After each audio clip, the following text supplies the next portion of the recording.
Alors, on va parler de balance. Balance, quand on découvre balance, et ben, on a du mal à s'en passer. Ça prend vraiment une place importante dans notre vie, en tout cas. Moi, c'est mon cas. Donc, c'est une synergie qui est composée de épicéa, bois de haut, tanésie bleue, camomille bleue et encens. Et d'ailleurs, elle a une couleur bleue, donc c'est très joli. Ce sont des huiles qu'on ne trouve pas toutes à l'unité. Ce sont des huiles rares et qui ont donc été mises ensemble pour faire cette synergie. Cette synergie balance, comme son nom l'indique, elle va venir nous équilibrer au niveau émotionnel. Elle va travailler sur l'anxiété, sur les angoisses. Elle va vraiment venir harmoniser le corps et l'esprit quand on a du mal, par exemple, à s'accepter aussi sur le point de vue physique. Elle va pouvoir vraiment venir nous aider à travailler là-dessus. Elle va également favoriser un sentiment d'ancrage, c'est-à-dire si vous avez des tendances à l'hyperactivité, à la dispersion, elle est faite pour vous. Voilà, elle apporte un sentiment de paix qui est juste superbe. Comme vous pouvez voir, on peut la diffuser. Alors bien évidemment, j'ai mis mon diffuseur par terre. Ne jamais faire ça, c'est vraiment juste pour la vidéo parce que je trouve que ça faisait joli. Et puis pour vous montrer le diffuseur en action, évidemment, dès que je finis de me filmer, je vais venir le mettre bien en hauteur pour que les enfants, évidemment, n'y aient pas accès. Au niveau de la diffusion, vous allez faire comme pour toutes les huiles. Vous allez compter une goutte par heure de diffusion, mais il faut absolument que vous ayez un diffuseur à eau. Dans les diffuseurs où on met les huiles seules, sans eau, type le bubble, cette synergie ne va pas pouvoir être utilisée puisqu'elle est diluée dans de l'huile de coco fractionnée, donc elle va être trop lourde. Ce genre de diffuseur, ça ne va pas marcher, ça ne va pas diffuser correctement, ça va venir encrasser le diffuseur. Donc, privilégiez les diffuseurs à eau pour pouvoir diffuser balance. Ensuite, vous allez pouvoir, comme pour toutes les huiles, faire un bol, mettre une ou deux gouttes au creux de votre main. Je vous dis, elle est bleue, c'est vraiment très très joli. Frotter comme ça et venir respirer. C'est très fort l'odeur, c'est beaucoup plus fort comme ça qu'en diffusion.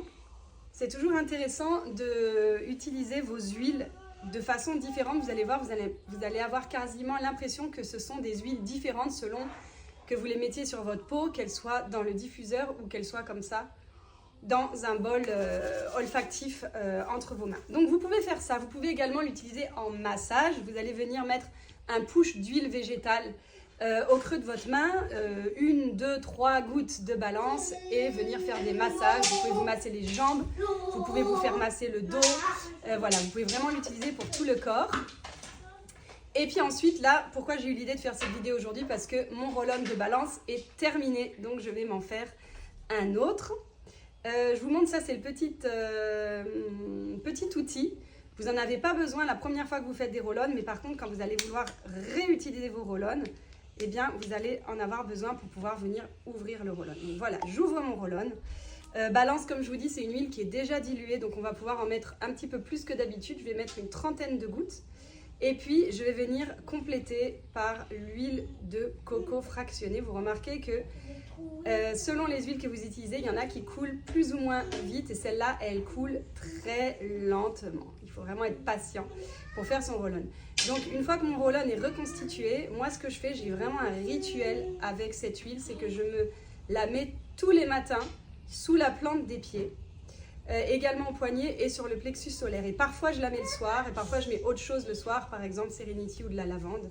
Mais en tout cas, le matin, vraiment, un de mes premiers réflexes quand je me lève, c'est de mettre balance. Donc voilà, on met les gouttes, on complète par de l'huile de coco fractionnée de préférence parce que c'est une huile qui est très fine, qui pénètre très rapidement. C'est important que les huiles essentielles pénètre le plus rapidement parce que sinon en fait il y a une grande partie qui s'évapore. Donc l'intérêt de l'huile de coco, c'est qu'elle est absorbée par notre épiderme rapidement et donc on va avoir tous les bénéfices, alors que si on met une huile qui est très lourde, qui va pénétrer très lentement dans notre peau ou pas profondément, par exemple de l'huile d'olive, on n'aura pas du tout les mêmes effets des huiles essentielles. Donc l'huile de coco, elle est vraiment à privilégier. Et voilà, ça c'est vraiment un roll-on que j'ai toujours dans mon sac. Je la mets au creux des poignets comme ça. Je la respire. Je fais ça vraiment plusieurs fois dans la journée quand j'en ressens le besoin. J'alterne un petit peu avec balance et adaptive dans les moments un petit peu, disons, où je me sens challengée au côté émotionnel. Et puis je m'en mets aussi pour me parfumer, j'en mets dans le cou. Enfin voilà, c'est vraiment une huile que j'utilise énormément. Voilà, je crois que je vous ai tout dit. Je vous souhaite de belles aventures avec votre balance.